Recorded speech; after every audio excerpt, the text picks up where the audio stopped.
A Bíblia quer nos ensinar hoje a respeito de três coisas: o escândalo, o perdão e a fé. Eu convido você a estar comigo nessa meditação para a gente compreender aquilo que a palavra de Deus quer nos comunicar de forma profunda no dia de hoje. E para você que não me conhece, me chamo Danilo Santiago, sou católico, leigo e tenho a graça de servir na paróquia de São José Operário, na cidade de Jandaíra, Rio Grande do Norte, pertencente à Arquidiocese de Natal. Então já convido você a pegar a sua Bíblia e vamos invocar sobre nós o Espírito Santo de Deus. Em nome do Pai, e do Filho e do Espírito Santo. Amém. Meu Senhor e meu Deus, mais uma vez te rogamos, te pedimos a unção do teu Espírito e ajuda-nos a entender a tua palavra. Que a bem-aventurada Virgem Maria e São José Operário possam interceder por nós no dia de hoje. Em nome de Jesus. Amém. Em nome do Pai, e do Filho, e do Espírito Santo. Amém. O texto que a liturgia nos propõe para hoje é o Evangelho de Jesus Cristo, segundo São Lucas, capítulo 17, versículos do 1 ao 6.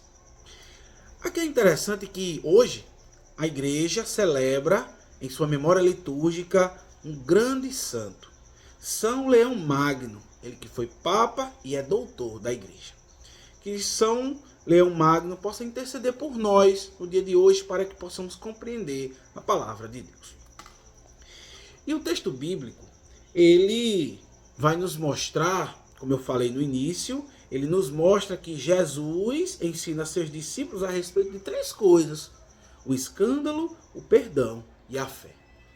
Veja bem, o versículo 1, ele vai dizer o seguinte: disse a seus discípulos: é inevitável que se haja escândalos, mas ai daquele que os causar.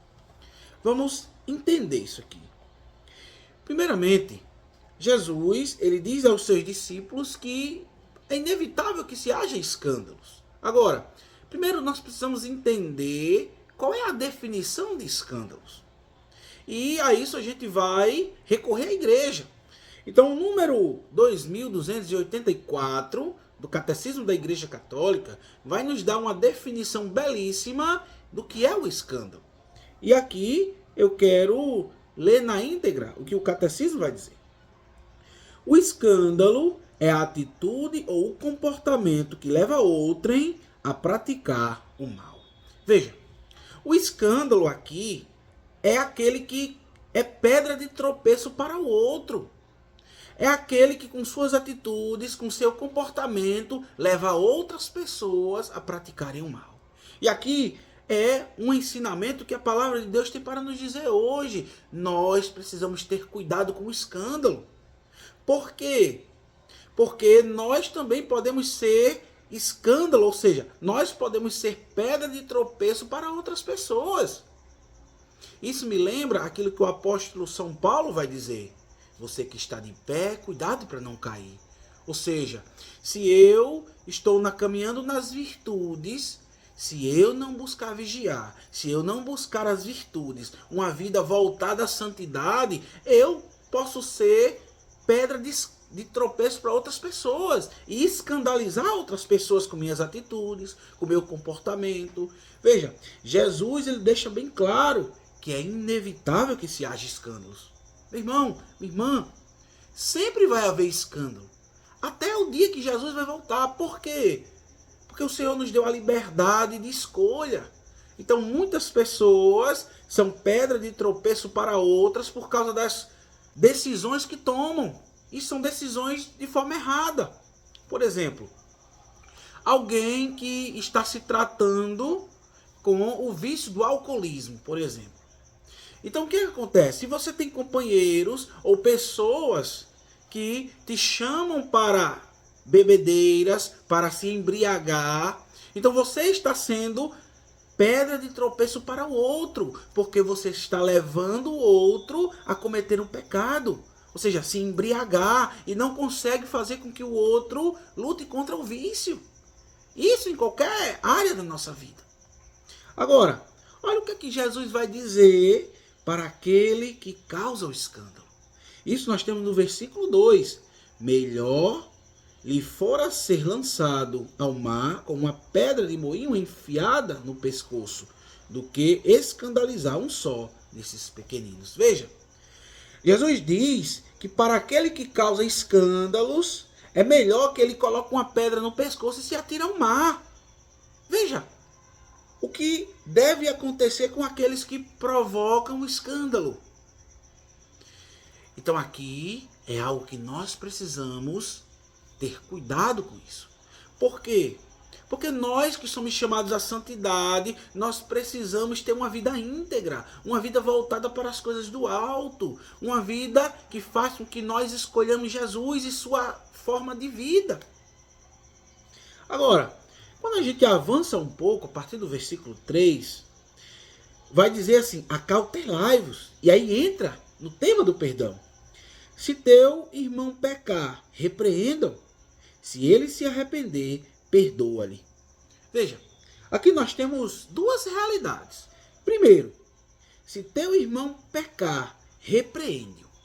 Veja, aqui é algo que as pessoas se têm perdido com o tempo. Veja, quando alguém pecar, nós precisamos repreendê-lo. Mas uma repreensão de forma fraterna, como irmãos. Por quê? Porque se a gente repreender alguém e essa pessoa se arrepender e buscar a santidade, nós fizemos algo correto aos olhos de Deus. E o que é que acontece? Às vezes nós, por medo, por respeito humano, por não querer ofender o outro, a gente acaba não corrigindo os irmãos. Lógico, nós também, em muitos momentos da vida, precisamos ser corrigidos. E aqui é uma realidade que se perdeu a correção. Nós precisamos corrigir, mas com suavidade, com cuidado e com fraternidade. Agora, Jesus vai dizer o seguinte: e caso ele peque contra ti 7 vezes por dia, 7 vezes retornar dizendo, estou arrependido, tu lhe perdoarás. Veja, aqui é a segunda lição que a palavra de Deus tem para nos dizer hoje. Nós precisamos estar abertos ao perdão. Veja, Jesus está dizendo, utiliza o número 7, porque na Bíblia o número 7 tem um sentido de perfeição. O que é que Jesus quer dizer? Quantas vezes a pessoa te ofender e for a ti, você deve perdoar. Por quê? Porque a outra pessoa reconheceu que estava no erro e te pediu perdão. Aqui são duas atitudes. A atitude de reconhecer que está no pecado e o outro é a atitude do perdão. Meu irmão, minha irmã, aqui é algo que nós precisamos aprender. E quantas pessoas ainda hoje guardam ressentimento, não conseguem perdoar a ofensa que os outros te fizeram? Quantas vezes, meu irmão, minha irmã, você tem martirizado a sua vida com ressentimento porque alguém te fez mal e você não consegue perdoar? Você precisa receber esse perdão e você precisa aprender a perdoar. Mas o perdão não é fácil. O perdão sempre requer de nós um esforço. Porque alguém que nos ofende e que pede perdão e nós estamos dispostos a perdoar, o perdão não é esquecer o mal que as pessoas me fizeram. Pelo contrário, o perdão é quando eu lembro do mal que as pessoas me fez ou me fizeram e eu não retomo os mesmos sentimentos que eu senti da primeira vez. Então veja, aqui é um grande ensinamento. Agora, Jesus continua. O versículo 5 e 6 vai dizer o seguinte. Primeiro os apóstolos dizem ao Senhor. E aqui a gente vai entrar no terceiro tema, que é sobre a fé. Então os apóstolos dizem ao Senhor o seguinte: aumenta em nós a fé. Veja, os discípulos, os apóstolos aqui, chegam até Jesus mediante tudo isso e pedem para que aumente a fé deles. Veja, o que é a fé? É importante que nós entendamos isso. Primeiramente, a fé é uma virtude. E a igreja chama de virtude teologal. Então são 3. A fé, a esperança e a caridade. Então qual é a definição de fé de acordo com a igreja? Então eu vou recorrer ao Catecismo da Igreja Católica, no número 1814, na qual vai nos dar a definição da fé. E vai dizer o seguinte: A fé é a virtude teologal pela qual cremos em Deus. Veja, é a fé que nos permite crer em Deus. E o catecismo continua: e tudo o que nos disse revelou, e que a Santa Igreja nos propõe para crer. Veja, então essa virtude teologal que nós precisamos pedir ao Senhor. Senhor, aumenta-nos a nossa fé. Quantas vezes na nossa vida nós estamos fragilizados com as situações do mundo? Às vezes nós adquirimos alguma enfermidade. Às vezes alguém nos decepcionou. Às vezes alguém nos envergonhou. Às vezes aquilo que pedimos ao Senhor não aconteceu. E nós corremos o risco da tentação de perdermos a fé, de perdermos a esperança. Agora, olha o que é que Jesus vai dizer. Jesus vai utilizar uma imagem hiperbólica aqui. Ou seja, Jesus vai utilizar um exagero para dizer que se nós tivermos uma pequena fé, tudo pode acontecer. Então Jesus vai dizer o seguinte: com a fé que tendes, como um grão de mostarda, se dissesses a esta moreira, arranca-te e planta-te no mar, e ela vos obedeceria. Veja, Jesus está dizendo que a fé, quando nós temos uma fé, mesmo que pequena, quando a gente busca qualquer coisa, aquilo é realizado na nossa vida. Agora, não é qualquer coisa no sentido de coisas banais ou coisas que não nos é necessário. O Senhor sabe o que necessitamos.